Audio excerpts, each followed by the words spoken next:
Halo semuanya, Assalamualaikum warahmatullahi wabarakatuh. Kali ini kita akan diskusi banyak tentang typography. Meski di sini adalah hal yang berbau subjektif, namun pada kenyataannya ini banyak dilakukan riset. Misalkan font mana yang cocok untuk media cetak dan font mana yang cocok untuk digital. Kita akan mengulasnya dalam sesi ini. Kenapa sih kita harus belajar typography? Typography banyak sekali manfaatnya. Misalkan ada orang yang cocok untuk tulisan A, namun ada pula yang cocok untuk tulisan B.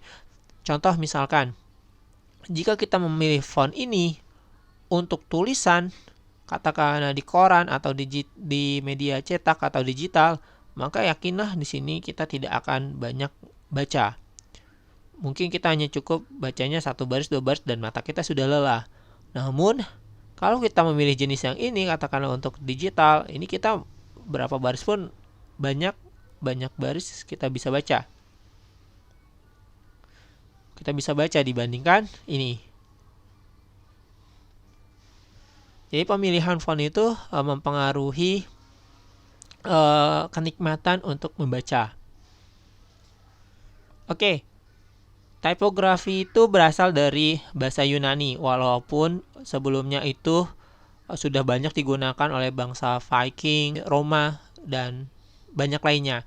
Tapi di sini berdasarkan bahasa Yunani. Berdasarkan bahasa Yunani itu kata dasarnya itu typos dan graphein. Typos berarti cetakan atau bahasa Inggrisnya itu mold, graphein itu tulisan atau writing. Tapi secara umum typography itu adalah bagaimana kita menata atau mendekorasi, menyusun huruf-huruf agar mudah atau nyaman dibaca. Ada beberapa pendapat, meski banyak istilah yang dikeluarkan oleh para ahli, tapi intinya adalah typography bagaimana kita menyusun atau mendekorasi, menata letak huruf-huruf tersebut agar nyaman. Jadinya ada beberapa pertimbangan dalam typography, misalkan typeface. Typeface itu berbeda dengan font. Typeface itu adalah gambaran visualnya dari sebuah tulisan, sebuah font misalkan. Katakanlah Arial. Arial itu typeface-nya Arial, tapi Arial itu banyak jenisnya. Nah, ada dua aspek. Yang pertama adalah aspek keterbacaan, readability, dan aspek kenyamanan, legibility. Jika tulisannya bagus, tapi tidak bisa dibaca, percuma. Begitu juga tulisannya bagus, tapi tidak nyaman dibaca, percuma. Contoh, font ini. Font ini bagus, tapi apakah dia nyaman untuk dibaca untuk tulisan banyak? Tidak. Tapi dia nyaman mungkin hanya sebagai judul. Contohnya misalkan koran New York Times. Dan ini pun nyaman untuk dibaca dan mampu untuk dibaca. Jadi pemilihan font ini dan font ini cocok untuk dibaca, untuk tulisan panjang. Tapi untuk tulisan ini dan tulisan ini tidak cocok jika tulisannya itu banyak. Mungkin ini kalian pernah menemukannya kalau nonton anime Death Note. Oke. Jadinya atau misalkan Naruto, Uchiha, klan Uchiha.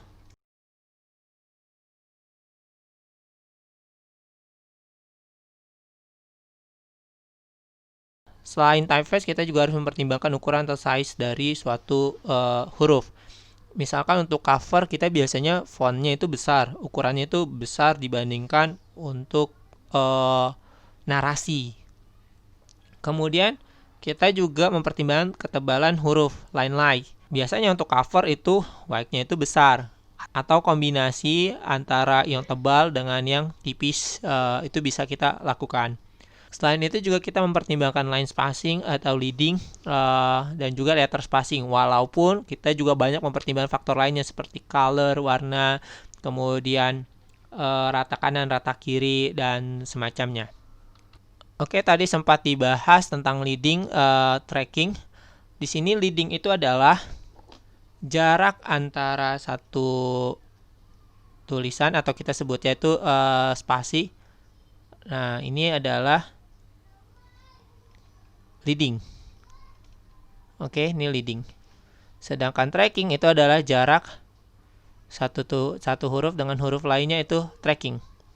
Oke ya, contohnya misalkan di Photoshop, eh misalkan di Photoshop ini ada suatu font. Di sini saya pakai fontnya itu Blastimo Sans. Nah, di sini adalah tracking. Nah, oke, kalian bisa lihat ini adalah tracking. Nah, ini adalah tracking, sedangkan leading sendiri adalah spasinya. Jadi kalau misalkan saya perkenalan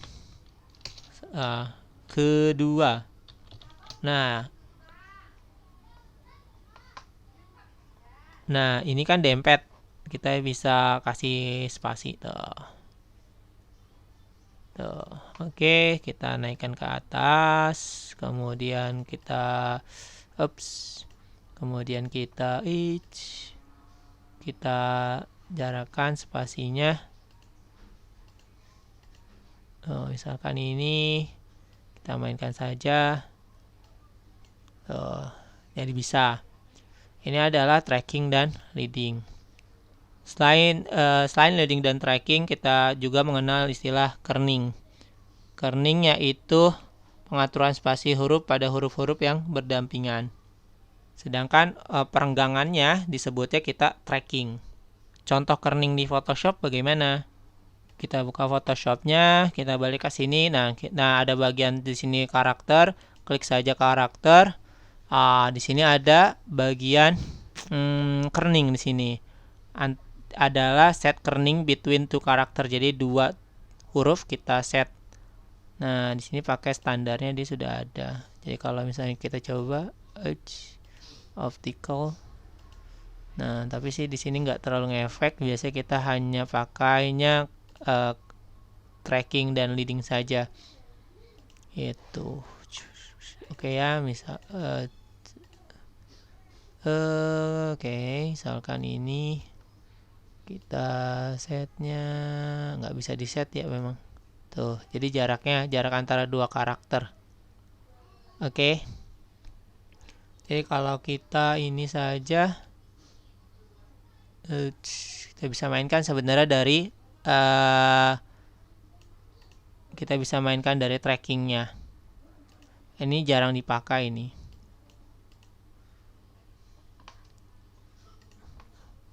Oke, bagaimana sih memilih font-font tersebut? Kalau bayangkan kalau kita membuat font sendiri itu luar biasa sulitnya.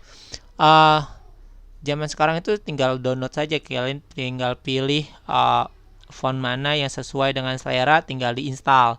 Misalnya ada font.com, fontspace.com, 1001font.com dan lainnya. Misalkan kalian punya situs-situs yang lain sih nggak masalah. Kemudian cari font-font yang cocok misalkan dengan temamu. Misalkan tema ini depan tadi nih, saya cocoknya seperti apa, yang nyaman seperti apa, komposisi warnanya bagaimana, itu baik lagi. Saya katakan menu typography di sini. Kalau saya pakai fontnya Times New Roman itu kurang cocok. Contohnya ya, kalian bandingkan saja. Ini misalkan saya ganti jadi fontnya Times New Roman. Nah, jadi monoton, jadi nggak nyaman sih. Jatuhnya itu jadi nggak nyaman. Oke ya, jadi kalau saya juga memilih warnanya, di sini saya kasih efek kan. Oke, ini saya hapus saja, kebanyakan ketinggian. Oke ya, saya mainkan di sini.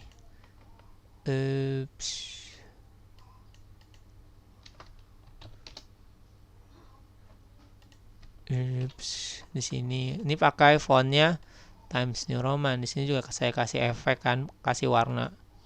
Ya kalau nggak pakai warna monoton. Jadi balik lagi, bagaimana kita mengkomposisikan atau mendekorasi huruf-huruf tersebut sehingga kayak tadi aspek terbaca dan kenyamanannya itu dapat gitu. Oke.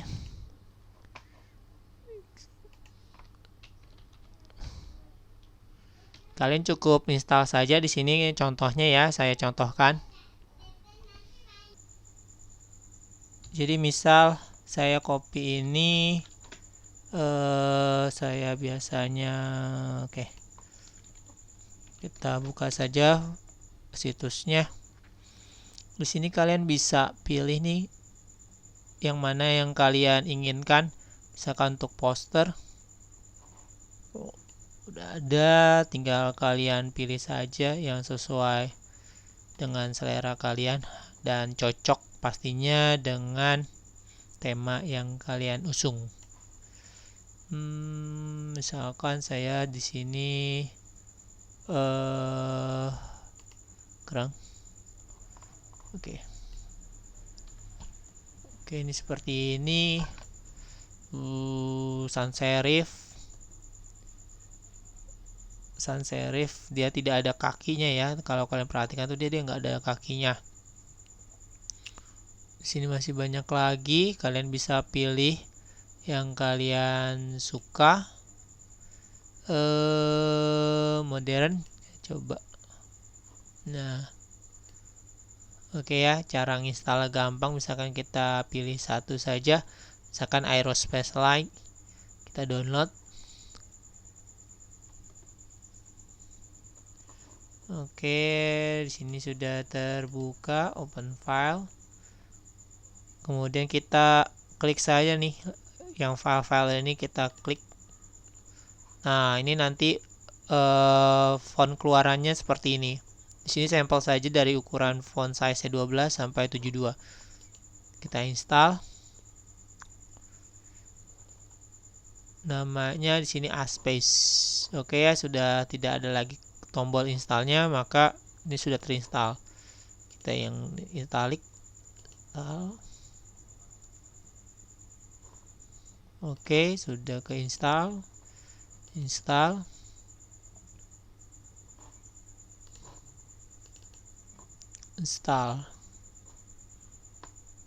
Oke, kita coba implementasikan.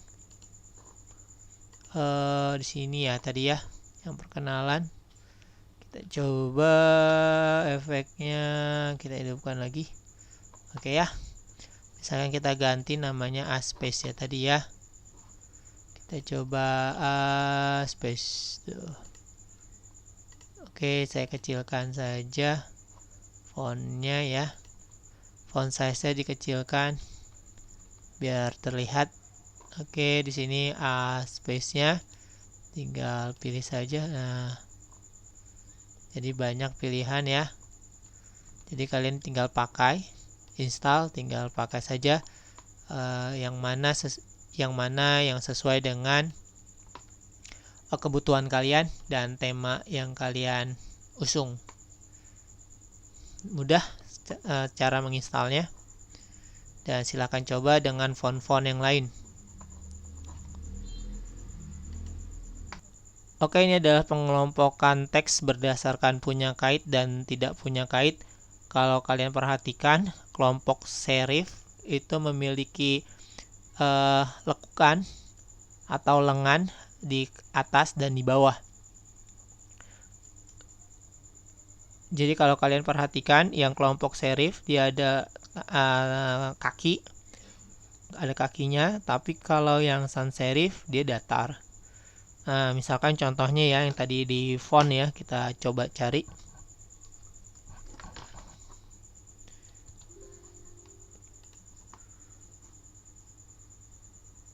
Nah, di sini kan sudah ada tadi kelompoknya sans serif. Nah, perhatikan sans serif itu tidak ada kakinya.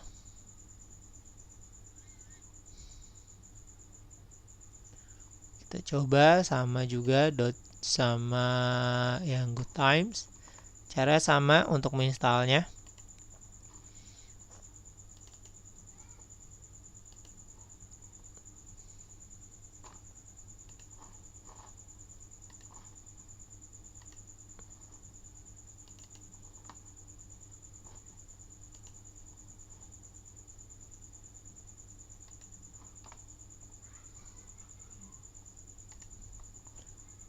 Oke, kita coba. Yang ini juga keluarga sans serif ya, karena tidak ada kakinya. Kita ganti. Jadi tadi Dodge ya. Nah, ini sudah muncul. Nah, mudah menggunakannya ya. Ya, itulah tadi klasifikasi teks berdasarkan punya kait dan tidak punya kait. Nah, ini ada 7 klasifikasi font style berdasarkan karakteristiknya. Jadinya kalau menurut James Craig itu ada 5. Ada yang Roman, Egyptian, sans serif, scribe, sama miscellaneous. Kemudian ada juga yang membaginya menjadi 9. Misalkan contohnya Alexander Lawson, The Old English, Old Style, transisi, modern, slab serif, Egyptian. Intinya sama saja sih, cuma pembagiannya aja. Di sini saya membaginya menjadi 7, walaupun nanti ada saya tambahkan 1 karena di Indonesia itu kita punya aksara. Di sini ada font style klasik, contohnya adalah Garamond. Kemudian huruf transisi, yaitu adanya perbedaan tebal tipis pada garis vertikalnya. Jadi kalau kalian perhatikan di sini sang huruf U, nah itu tebal tipis pada vertikalnya. Kemudian modern Roman, contohnya di sini adalah Bodoni. Kemudian huruf sans serif. Di sini ya ingat ya, tadi kalau dibagi menjadi 2 berdasarkan kait dengan tidak kait maka cuma 2, sans serif dan serif. Nah, ini berdasarkan style-style yang ada. Jadi tadi saya bilang ada pakar yang menyebutkan 5, ada yang 8, dan saya di sini menambahkan nanti ada beberapa tambahan. Kemudian di sini ada huruf berkait balok. Contohnya adalah slab serif. Jadi kalian bisa download kayak tadi caranya, font Rockwell misalkan slab serif. Kemudian ada script. Contohnya adalah Julian script. Kemudian ada yang hiasan dekoratif. Contohnya Gingga, dan di Indonesia itu ada kita kenal namanya aksara. Jadi total 8 yang di saya ya, walaupun sini 7 saya tambahkan tadi 8. Contohnya gampang sih sebenarnya kalau kalian mau mendownload yang script atau dekoratif. Di sini sudah ada. Kita cari script.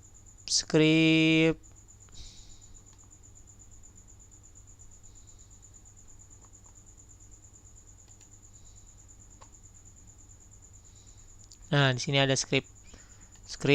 Dia contohnya ini, Scriptina, Angel Tears, Gingga, masih banyak lagi. Jadi kalau kalian mau bikin undangan dan bingung mau font mana yang cocok, kalian bisa pakai ini. Tinggal install saja, tinggal mainkan Photoshopnya. Untuk lebih detailnya sih kalian bisa baca bukunya Timothy Samara, yaitu Typography Workbook. Di sini kalian akan banyak belajar tentang typography. Dia nanti ada pembagiannya nih kalau kalian perhatikan. Ini nanti akan panjang diskusinya. Oke ya. Kalian bisa baca di sini, rekomendasi sekali sih buku ini. Untuk yang ingin belajar typography lebih lanjut, biasanya desain produk, atau misalkan kalian yang UI UX engineer, kebutuhan pasar seperti apa, kalian cocok baca buku ini. Ini bukunya Timothy Samara. Oke, lanjut lagi. Ini adalah pengelompokan antara sans serif dan serif. Kalau kita perhatikan tadi, serif itu ada kaitnya, sans serif itu tidak ada kaitnya atau tidak ada kakinya. Untuk lebih detailnya kalian dapat baca buku Timothy Samara tentang typography, karena kita fokusnya di sini adalah menggunakan font-font atau memanipulasi font atau mendekorasi font. Ini contoh yang script. Oke, kita coba simulasi saja. Pertama kita buka Photoshopnya, kita create file yang baru. Di sini saya ukurannya 1739 x 869 pixel. Di create saja. Kemudian saya panggil filenya. Misalkan saya pakai ini. Oke ya. Tujuan kita adalah membuat suatu tulisan yang transparan sehingga tulisan tersebut seperti menyatu dengan backgroundnya. Pertama, misalkan saya kasih layer di atasnya shape, katakanlah ukurannya di sini warna putih. Kemudian saya beri tulisan selamat. Ini fontnya sesuaikan saja dengan selera kalian. Oke, kalian juga bisa mengatur kerningnya. Di sini kita bisa atur. Oke ya, kita bisa atur di sini. Katakanlah ini. Kemudian setelah ini kita klik kanan, pilih blending option. Nah, kalian jika mau katakanlah memiliki stroke, kalian bisa klik ini. Oke ya. Jadi misalkan di sini tujuannya kan tadi kita membuat transparan, maka cukup blending option. Kalian pada knockout sini pilih shallow. Opacity-nya kalian coba turunkan. Oke ya, sudah turun sini. Oke, kita coba sudah turun. Oke. Nah, coba kita tutup. Nah, di sini karena kita kurang memberi fill opacity-nya.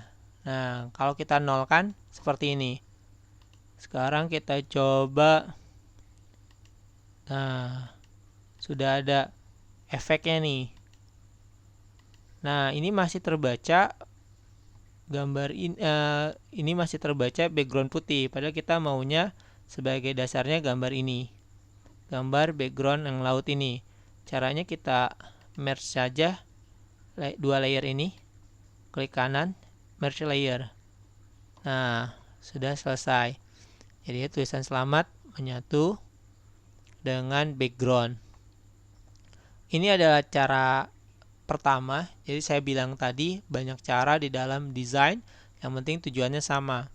Ini adalah kreativitas aja, kreativitas kalian. Cara kedua, misalkan saya buat file yang lain, create. Kemudian di sini saya letakkan filenya.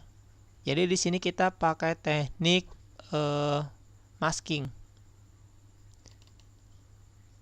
Oke ya, sudah.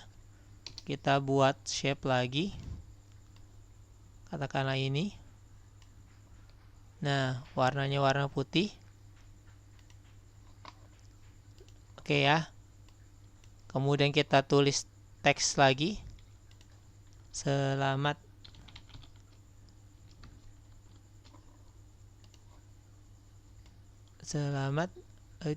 di sini kurang panjang. Oke. Sesuaikan saja. Oke ya, kita sesuaikan saja. Contohnya seperti ini. Di sini kita duplikat layer yang ini. Ctrl J saja. Kita tarik ke atas. Di atas tulisan selamat. Kemudian klik kanan. Pilih clipping mask. Nah, mirip dengan yang tadi. Tinggal ukuran saja. Ukuran putihnya ini tinggal disesuaikan. Oke, jadi kalau ini tidak lagi membutuhkan background, jadi background ini bisa kalian hapus dan semacamnya. Demikianlah pembahasan untuk kali ini, yaitu mengenal typography. Selanjutnya kita akan belajar tentang layout, color, yang pastinya nanti akan bermanfaat pada proses menggunakan Photoshop, Illustrator, ataupun nanti di video. Oke, sekian dulu. Assalamualaikum warahmatullahi wabarakatuh.